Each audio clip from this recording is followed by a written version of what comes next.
Doctor جمال ناصر تشریف لاتے ہیں خطاب میں۔ اب آخری میں پیر موڑا شریف دعا فرمائیں۔ نحمدہ ونصلی علی رسولہ الکریم، اما بعد فاعوذ باللہ من الشیطان الرجیم، بسم اللہ الرحمن الرحیم۔ جنہیں تیرا نقش کرم ملا وہ غمے جہاں سے گزر گئے، یہ میرے حضور کا فیض ہے جو بھٹک کے ہم سنبھل گئے۔ تو ہی کائنات کا راز ہے، تیرا عشق میری نماز ہے، تیرے در کے سجدے میرے نبی میری زندگی کو بدل گئے۔ تو خدا کا حسن خیال ہے، تو مصوری کا جمال ہے، جنہیں تیرا جلوہ عطا ہوا وہ تیرے جمال میں ڈھل گئے۔ اور بڑی خوبصورت بات کی واصف نے آخری کہ تیرا بندہ واصف ہے بے خبر، تیرا راز سمجھا ہے اس قدر، تجھے جب پکارا بے چشم تر کئی مرحلے تھے جو ٹل گئے۔ سب سے پہلے تو میں اپنے حضرت خواجہ محی الدین صاحب کا شکر گزار ہوں کہ اتنی دور سے تشریف لائے، اور ڈاکٹر غضنفر مہدی میرے دوست بزرگ ساتھی، جب کچھ کہنا چاہیے میں علامہ ادھار بخاری کو اپنا دوست کہتا ہوں، علامہ ذرا کم ہی سمجھتا ہوں۔ تو بہرحال ان کی اپنی بات ہے، علامہ سعید حیدری، علامہ سلیم حیدری صاحب، علامہ یاز ظہیر ہاشمی صاحب، اور میری بہن ہمارے حکیم محمد سہارنپوری صاحب ہمارے پیر صاحب کی موڑا شریف ہیں۔ تو بہرحال میں یہ کہنا چاہ رہا تھا، تو شہر علم ہے قسمت میں روشنی بھر دے، کیا بات ہے، تو شہر علم ہے قسمت میں روشنی بھر دے، تیرے فقیر تیرے گھر پہ آئے بیٹھے ہیں، کیا بات ہے، علی کے چاہنے والوں کی خیر ہو یارب، تمام کشتیاں اپنی جلائے بیٹھے ہیں۔ واہ واہ واہ، مجھے معلوم ہے کہ آپ بہت تھک چکے ہیں، لیکن آج حضرت علی کی ولادت کا دن ہے، اور آپ یہ دیکھیں کہ جن کی ولادت خانہ کعبہ میں ہو رہی ہے، اور یہ تو چھوٹی بات تھی، اس سے آگے کی بات چلیں کہ حضرت فاطمہ رضی اللہ تعالیٰ سے شادی کا حکم اللہ تعالیٰ دے رہے ہیں، اور حضرت جبرائیل علیہ السلام آ کے حضور کو پیغام پہنچا رہے ہیں۔ جب شادی ہوتی ہے تو 80,000 فرشتے اس شادی میں شرکت کرتے ہیں، اور محبت علی کی ایسی ہے، میرے تو گھر کا نام ہی بیت البتول ہے، کیا بات ہے، اور میرے گھر میں تو خود علی رہتے ہیں۔ کیا بات ہے، وہ کیسے رہتے ہیں کہ میں نے اپنے بیٹے کا نام اس محبت سے علی رکھا، کہ اس کے پیچھے بھی ایک کہانی ہے کہ جب میری شادی ہوئی تو میری جب پہلی بیگم کو پریگنینسی ہوئی تو لوگوں نے کہا بیٹے کی دعا مانگو، اور میں نے کہا کیوں؟ یہ اللہ کی مرضی ہے، جب اس نے وعدہ کیا ہوا ہے کہ میں نے بیٹا دینا یا بیٹی، رزق تو میرے ہاتھ میں ہے، تو میں نے کہا مجھے شرم آتی ہے کہ میں اللہ سے کہوں کہ مجھے بیٹا دے دے۔ میری بیٹی ہو گئی، دوبارہ آپریشن سے ہوئی، دوبارہ پھر یہ ہوا، لوگوں نے کہا بیٹے کی دعا مانگو، میں نے کہا نہیں، میں اللہ سے بیٹے کی دعا نہیں مانگوں گا جب اس نے رزق کا وعدہ کیا ہوا ہے۔ میری دوسری بیٹی بھی آپریشن سے ہوئی، تو ڈاکٹروں نے کہا کہ اب آپ کا آخری چانس ہے۔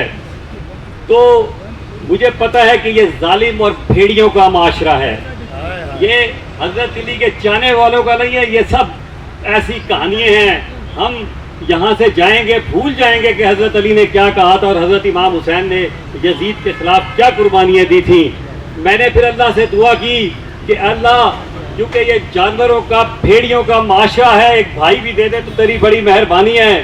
میں نے ایک چٹ پہ علی لکھا، قرآن پاک میں رکھا، اللہ سے دعا کی، میرا بیٹا ہوا اور اس کا میں نے نام علی رکھا۔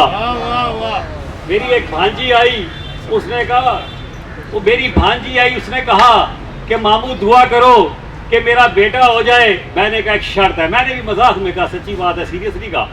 کہتی کیا؟ میں نے کہا جب وہ پیدا ہو تو نے اس کا نام حسین رکھنا ہے۔ تو جی اس کا بھی بیٹا ہو گیا۔ پھر جب پریگنینسی ہوئی پھر آئی میرے پاس، ماموں اس دفعہ پھر کچھ کرنا ہے۔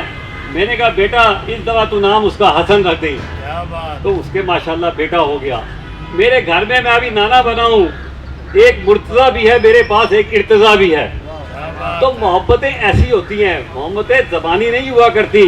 اور میں آپ کو 2-3 باتیں کہہ کے ختم کروں گا کہ حضرت علی رضی اللہ تعالیٰ، ٹھیک ہے بہت ساری باتیں ہوئی کہ حضرت علی کا مقام کیا تھا، اس پہ کوئی شک نہیں کہ حضرت ابو بکر صدیق جو حضور پاک صلی اللہ علیہ وآلہ وسلم کے خاص صحابی تھے، وہ فرمایا کرتے تھے کہ علی کو دیکھنا بھی عبادت ہے. ہم نے تو یہاں تھوڑا سا وہ کیا ہوا ہے، لیکن حضرت ابو بکر صدیق کہہ رہے ہیں کہ اور حدیث بھی ہے اس پہ. لیکن ایک بات جو حضرت علی رضی اللہ تعالیٰ عنہ خود کہا کرتے تھے، اور وہ یہ تھا کہ ایک کام میں نے ایسا کیا ہے جو مجھ سے پہلے نہ کسی صحابی نے کیا اور نہ میرے بعد کوئی اور صحابی کرے گا. لوگوں نے پوچھا وہ کیا کام تھا؟ تو انہوں نے کہا کہ ایک دن میں حضرت حضور پاک صلی اللہ علیہ وآلہ وسلم کے پاس بیٹھا ہوا تھا کہ وہی اتری، کیونکہ لوگ سرگوشیاں کیا کرتے تھے حضور پاک صلی اللہ علیہ وآلہ وسلم سے آ کر اور گفتگو کو بے ربط کر دیا کرتے تھے. تو سورۃ مجادلہ جو کہ سپارہ 28 میں ہے، آیت نمبر 12 ہے، اس پہ ایک آیت اترتی ہے کہ آج کے بعد جو بھی حضور پاک صلی اللہ علیہ وآلہ وسلم سے سرگوشی کرے گا وہ 1 درہم دے گا. کہنے گے کہ میں بیٹھا ہوا تھا، اتفاق سے میرے پاس 1 دینار تھا.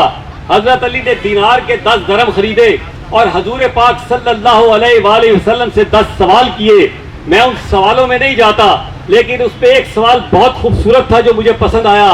وہ سوال یہ تھا کہ حضرت علی رضی اللہ تعالیٰ نے جب 10 سوال پوچھے تو ایک سوال یہ تھا کہ اے حضور پاک صلی اللہ علیہ وآلہ وسلم آپ یہ بتائیں کہ دعا کیسے مانگنی چاہیے. تو حضور پاک صلی اللہ علیہ وآلہ وسلم نے فرمایا کہ دعا ایسے مانگو کہ تمہیں یقین ہو کہ خدا تمہاری دعا ضرور قبول کرے گا. تو میں بھی آپ سے یہ کہنا چاہتا ہوں، بہرحال ابھی اس بات کو ختم ہوئے تھوڑی دیر ہی گزری تھی کہ دوبارہ سے آیت نمبر 13 وہ سورۃ مجادلہ کی اتر آئی، وہی پارہ 28 ہے کہ اس کو اللہ تعالیٰ نے آیت کر کے وہ کینسل کر دیا کہ کیونکہ صحابی بہت سارے غریب بھی تھے. تو یہ وہ واقعہ ہے کہ جو حضرت علی کی بڑائی کو ظاہر کرتا ہے کہ یہ ایک ایسا کام ہے جو حضرت علی کے بعد نہ آج تک ہوا نہ ان سے پہلے ہوگا. بہرحال میں آخری بات یہ کر کے ختم کرتا ہوں کہ ابھی جو اس سے 2-4 بندوں نے پہلے بھی بڑی اچھی باتیں کی ہیں.